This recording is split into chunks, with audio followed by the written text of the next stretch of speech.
We are in Genesis, starting in chapter 27.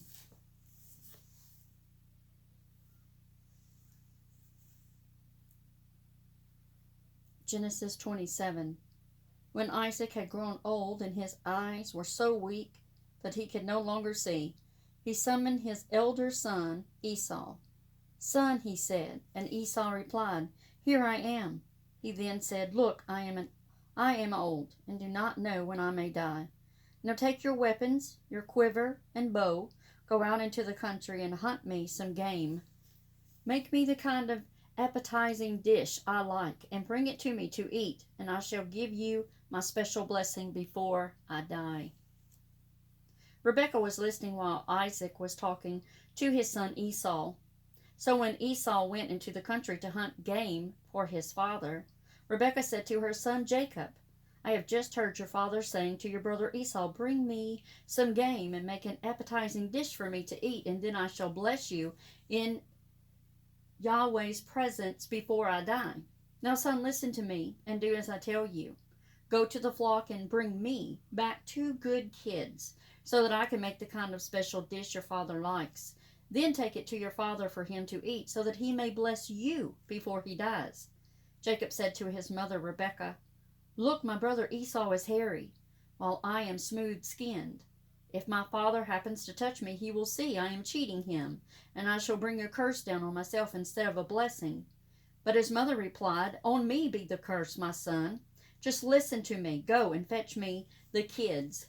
So he went to fetch them and brought them to his mother, and she made the kind of special dish his father liked. And Rebekah took her elder son Esau's best clothes, which she had at home, and dressed her younger son Jacob in them, covering his arms and the smooth part of his neck with the skins of the kids.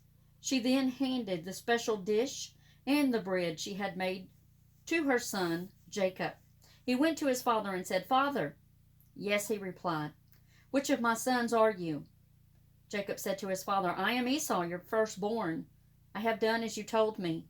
Please sit up and eat some of the game I have brought, and then give me your soul's blessing."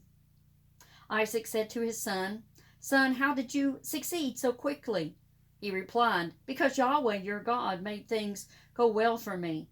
Isaac said to Jacob, "Come closer, son, so that I can feel you and be sure whether you really are my son Esau or not." Jacob went closer to his father Isaac, who felt him and said, "The voice is Jacob's voice, but the arms are the arms of Esau." He did not recognize him, since his arms were hairy like his brother Esau's, and so he blessed him. He said, "Are you really my son Esau?" And he replied, "I am." Isaac said, "Serve it to me so that I can eat my son's game and give you my special blessing." He served it to him, and he ate. He offered him wine, and he drank. His father Isaac said to him, "Come closer and kiss me, son." He went closer and kissed his father, who sniffed and smelled of his clothes. Then he blessed him, saying, "Ah, the smell of my son is like the smell of a fertile field, which Yahweh has blessed. May God give you dew from heaven and the richness of the earth, abundance of grain and wine. Let peoples serve you and nations bow low before you. Be master of your brothers. Let your mother's other sons bow low before you. Accursed be whoever curses you, and blessed be whoever blesses you." As soon as Isaac had finished blessing Jacob, and just as Jacob was leaving his father Isaac, his brother Esau returned from hunting. He too made an appetizing dish and brought it to his father. "Father, please eat some of your son's game, and then give me your special blessing." His father Isaac asked, "Who are you?"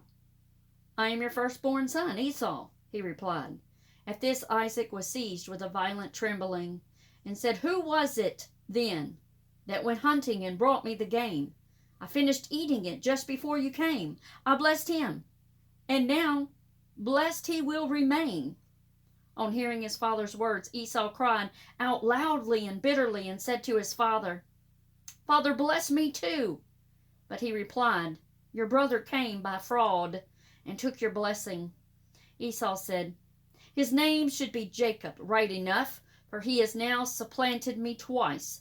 First he took my birthright, and look, now he has gone, and taken my blessing. But, he added, have you not kept a blessing for me? Isaac replied to Esau, I have already made him your master. I have given him all his brothers as servants. I have given him grain and wine to sustain him. So what can I do for you, son? Esau said to his father, Can you bless only once, father? Father, bless me too. Isaac remained silent, and Esau began to weep aloud. Then his father Isaac spoke again and said, Far from the richness of the earth and the dew of heaven above, your home will be. But your sword you will live.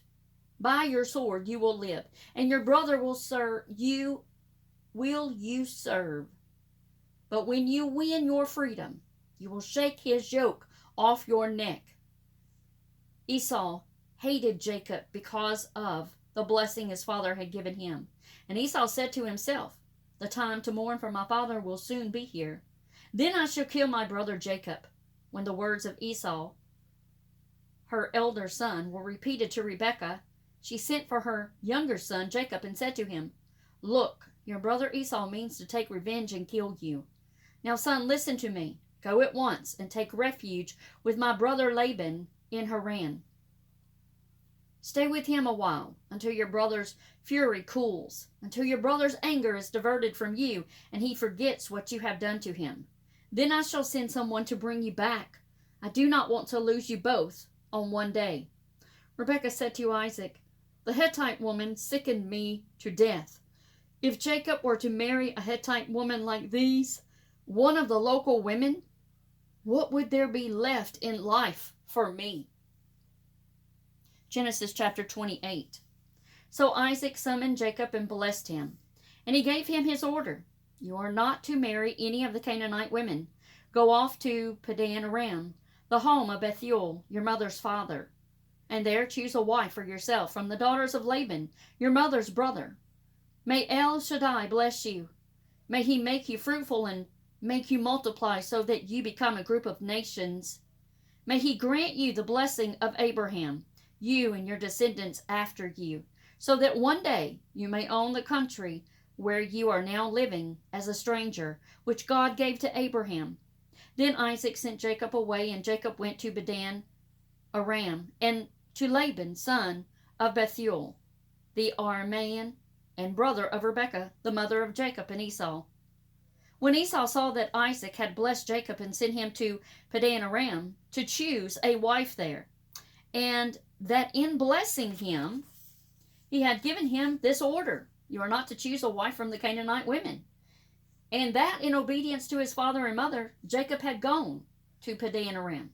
Esau then realized how much his father Isaac disapproved of the Canaanite women.